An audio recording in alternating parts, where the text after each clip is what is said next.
Hello everyone, best of டிசிஎஸோட டே 11ல் இருக்கோம். இன்றைக்கி நம்ம பார்க்க போகிற கான்செப்ட் அதே ஆர்டரிங் தான். ஆனால் முதல்ல ரூட்ஸ் பார்த்துருப்போம், இப்போ பார்க்க போகிறது சர்ச். சரியா? அதாவது பவரில் ஒரு சில செட் ஆஃப் நம்பர்ஸை கொடுத்துருப்பாங்க. இப்போ இங்கே பாருங்கள், இந்த கொஸ்டினில் 9 power 24, 4 power 12, 6 power 18, 7 power 6, 3 power 30 இந்த மாதிரி ஒரு செட் ஆஃப் நம்பரை பவரில் இருக்க மாதிரி மென்ஷன் பண்ணியிருக்காங்க. இதில் எது லார்ஜஸ்ட்டு சர்டு, ஸோ அதே மாதிரி ஸ்மாலஸ்ட் சர்டு அசெண்டிங் ஆர்டரில் எழுதுங்க இந்த சர்ட்ஸை. அப்படி இல்லை அப்படின்னா டிசெண்டிங் ஆர்டரில் எழுதுங்க. இது மாதிரி 4 செட்டில் கொஷின் கேட்கறதுக்கான பாசிபிலிட்டி அதிகமாக இருக்குது. ரயில்வேல மோஸ்ட்லி இந்த கொஷின் அப்படிங்கிறது ரிப்பீட் ஆகிட்டே தான் இருக்கும். ஸோ இப்போ நம்ம இதை எப்படி சால்வ் பண்ண போகிறோம், இதுக்கு என்ன ஷார்ட்கட் யூஸ் பண்ண போகிறோம், அதெல்லாம் தான் நம்ம இன்றைக்கி இந்த வீடியோவில் தெளிவாக பார்த்துருவோம். சரியா? சரி. ஸோ இப்போது ஃபர்ஸ்ட் நீங்கள் இந்த பவரை ஃபோக்கஸ் பண்ணுங்கள். ஸோ என்ன கொடுத்துருக்கான், 24, 12, 18, 6, 30. இப்போ இது எல்லாமே ஏதாவது ஒரு நம்பரோட காமன் மல்டிப்புளாக இருக்கும். சரியா? இப்போ இது பாருங்கள், 24, 12, 18, 6, 30. இதை பார்த்தவொடனே 6ஓட மல்டிப்புள்னு ஸ்ட்ரைக் ஆகிருக்கும். சரியா? ஸோ அப்போ 6 அப்படிங்கிற அந்த ஒரு காமன் நம்பரை வச்சு தான் எல்லா பவரையும் நம்ம அடுத்த ஸ்டெப் கொண்டு போக போகிறோம். சரியா? ஸோ இப்போ நம்ம என்ன பண்ண போகிறோன்னா, 6ங்கிற அந்த பவரை காமனாக வச்சுட்டு அதுக்கேற்ற மாதிரி மற்றதெல்லாம் பிரித்து எழுத போகிறோம். சரியா? எப்படி எழுதுகிறோம் அப்படின்னு பார்ப்போம். சரியா? ஸோ சர்ச் அண்ட் இண்டிசஸில் ஒரு கான்செப்ட் இருக்குது. ஸோ உங்கள் எல்லாருக்கும் தெரிஞ்சிருக்கும், என்னது a power m whole n. சரியா? ஸோ அதாவது a power m power n which is equal to என்னது a power mn அப்படின்னு சொல்லலாம். சரியா? ஸோ ஞாபகம் இருக்குல்ல? ஸோ சர்ச் அண்ட் இண்டிசஸில் இந்த கான்செப்ட் நம்ம பார்த்துருப்போம். இப்போ இங்கே இருக்கக்கூடிய கொஷின்ஸில் கொடுத்துருக்கக்கூடிய வேல்யூ எல்லாமே பார்த்தீங்கன்னா உங்களுக்கு a power mn ஃபார்மெட்டில் இருக்குது. அதை நான் என்ன பண்ண போகிறேன், a power m whole power n அப்படின்ற மாதிரி மாற்ற போகிறேன். சரியா? ஹோல் பவர் n அப்படின்ற மாதிரி மாற்ற போகிறேன். ஸோ மாற்றிட்டா என்னாச்சு, எனக்கு வேலை முடிஞ்சுது. சரியா? ஸோ பாதி வேலை முடிஞ்சுது. தென் அதுக்கப்புறம் ரொம்ப ஈஸி தான், ஈஸியாக நம்ம அரேஞ்ச் பண்ணிடலாம். சரி, இப்போது மேலே நமக்கு என்ன வரும், அதாவது என்னங்கிற இடத்துல ஸோ 6 தான் கொண்டு வர போகிறேன். ஏன்னா எல்லாத்தையும் நான் 6ஓட மல்டிப்ளாக இருக்கும்போது நான் எல்லாத்தையும் ஈக்குவல் பண்ணிட்டேன்னா எனக்கு பாதி வேலை கம்மியாயிடும். சரியா? ஸோ கொஞ்சம் புரியாத மாதிரி இருக்குன்னா கொஞ்சம் ஃபோக்கஸ் பண்ணுங்கள், கண்டிப்பாக புரியும். ரொம்ப ரொம்ப ஈஸி தான். ஸோ இப்போ இங்கே பாருங்கள், இப்போ 9 power 24. சரியா? So 9 power 24. ஸோ 9 அப்படிங்கிறதா எனக்கு என்னது a. சரியா? ஸோ பவர் m இருக்குது. சரியா? ஹோல் பவர் n இருக்கும். இப்போ n அப்படிங்கிறது தான் எல்லா நம்பருக்குமே நான் 6ன்ற அந்த காமன் மல்டிப்பிளை எடுத்து எழுதிக்கோங்க. சரியா? n அப்படிங்கிறத நீங்கள் என்ன பண்ணுங்கள், எல்லா நம்பருக்குமே காமனாக இருக்கக்கூடிய நம்பர் என்னது 6. ஸோ அந்த 6 தான் n. எல்லா நம்பருக்குமே ஹோல் பவரில் வரக்கூடிய என்னோட வேல்யூ 666.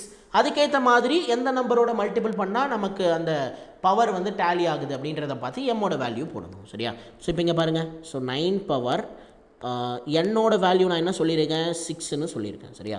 ஸோ அப்போ என்னோட வேல்யூ 6னா இப்போ இங்கே எம்மோட வேல்யூ என்ன வந்தால் நமக்கு 9 power 24 அப்படிங்கிறது வரும். அதாவது a power m power n. So அப்போ எம்மையும் என்னையும் பெருக்கணுன்னா a power mn மாறிடும். ஸோ இப்போ அந்த ஃபார்மெட்டில் இருக்கிறத நான் என்ன பண்ணணும், a power m power nக்கு மாற்றணும்.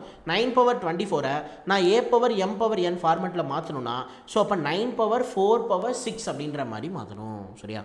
9 power 4 power 6 அப்படின்ற மாதிரி மாற்றணும். ஸோ இப்போ 4 into 6 இது ரெண்டையும் ப்ராடக்ட் பண்ணி பாருங்கள், 24 அப்படின்னு வருதா? ரைட். அப்போ m power n. சரியா? அப்போ m into n அது ரெண்டையும் ப்ராடக்ட் பண்ணால் எனக்கு 24 அப்படிங்கிறது வருது.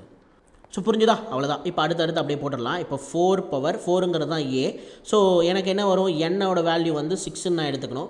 அப்போ நான் எதை ப்ராடக்ட் பண்ணால் எனக்கு இங்கே 12 அப்படிங்கிறது வரும். ஸோ 2ஆல் ப்ராடக்ட் பண்ணனா எனக்கு 12 அப்படிங்கிறது வரும். அப்போ a power m power n அப்படின்னு நான் இந்த ஃபார்மெட்டில் எழுதியிருக்கேன். என்னென்னு எழுதியிருக்கேன், 4 power 2 ஹோல் பவர் 6 அப்படின்ற மாதிரி எழுதியிருக்கேன்.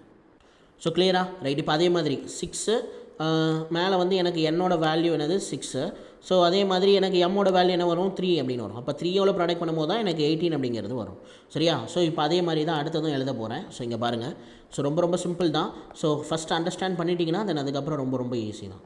ஸோ இப்போ என்னோட வேல்யூ எனக்கு 6. ஸோ எம்மோட வேல்யூ என்னவாக இருந்தால் எனக்கு இங்கேயும் 6ஏ மெயின்டைன் ஆகும்.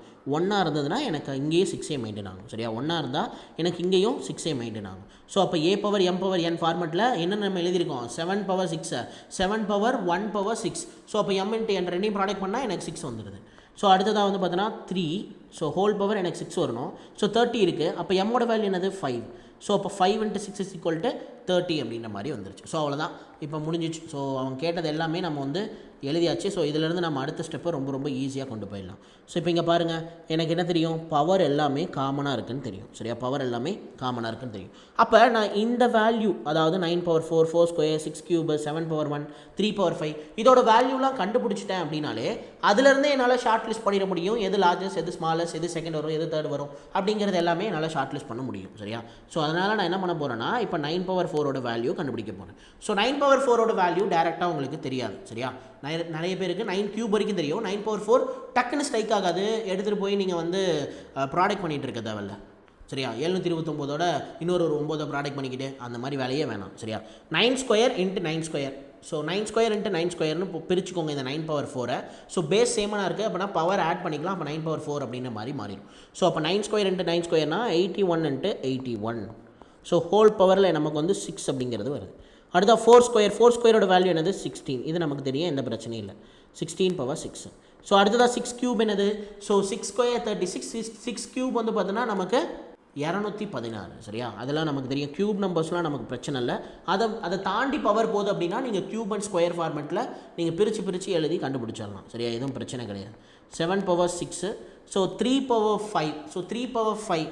ஸோ ஒன்றுமே இல்லை, ரொம்ப சிம்பிள். ஸோ 3 cube நமக்கு 27 தெரியும். அதுக்கப்புறம் ஒரு 3 square. அப்போ வந்து 27 into 9. சரியா, அப்போ என்னது 27 into 9 ஹோல் பவர் என்னது 6. ஸோ அப்போ இதிலேருந்தே நம்ம ஈஸியாக கண்டுபிடிச்சிடலாம். ஏன்னா பவர் எல்லாமே சேமாக இருக்குது. இப்போ 7 power 6 பெருசா, 16 power 6 பெருசா? ஸோ 16 power 6 தான் பெருசு. ஸோ அதை கம்பேர் பண்ணும்போது 16 power 6 பெருசு. ஸோ இதை கம்பேர் பண்ணும்போது நமக்கு வந்து பார்த்தீங்கன்னா 27 into 9 பெருசு. 81 into 81 தான் வந்து 27 into 9 கம்பேர் பண்ணும்போது ரொம்ப பெருசு. ஸோ புரியுதா, பவர் வந்து சேமாக இருக்குது. அப்போ நான் இதிலேருந்தே என்னால் ஈஸியாக கண்டுபிடிச்சிட முடியும்ல, அவ்வளோதான், ரொம்ப சிம்பிள். ஸோ இப்போ பாருங்கள், என்னால் இது வந்து பார்த்தீங்கன்னா லார்ஜஸ்ட் எது ஸ்மாலஸ்ட் எது ரொம்ப ஈஸியாக கண்டுபிடிக்க முடியும். ஸோ இப்போ வந்து பார்த்தீங்கன்னா எனக்கு எது ஸ்மாலஸ்ட், ஸோ ஸ்மாலஸ்ட் வந்து பார்த்தோன்னா 7 power 6 அப்படிங்கிறது தான் ஸ்மாலஸ்ட்.